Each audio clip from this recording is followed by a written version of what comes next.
Totoo ba tong nakikita ko? O hindi pagod lang siguro to? Bakit binabarikadahan, sinisigawan ng dating pinunong bayan ng isang taong kamukha nung sa parisan?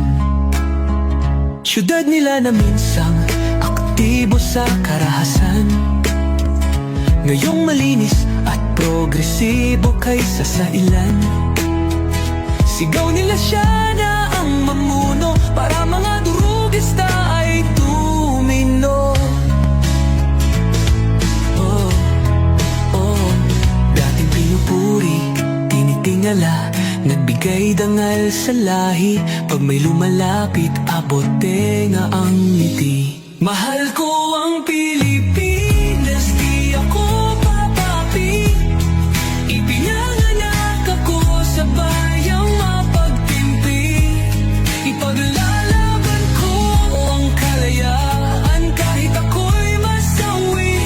Sisikat din ang araw, muli tayo magsasamang nakangiti. Inangat ang uniformeng kupas na may bahid ng dahas. Dudublihin ko sahod nyo, wag na kayo lumihis ng landas. Ulihin nyo mga gumagawa ng masama, kahit pangalan ko nakataya. Akong bahala sa kaso nyo, basta kayo ang nasa tama. Pero ano ang isinukli? Bakit kayo nagpunyagi? Pinakain nyo sa mga estranghero ang 80 na lolo'y parang may mali. Pagkatapos angat ang inyong moral na dating mabababa.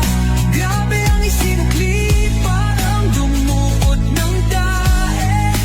Tapos nilagay sa kamay, sabay sampa.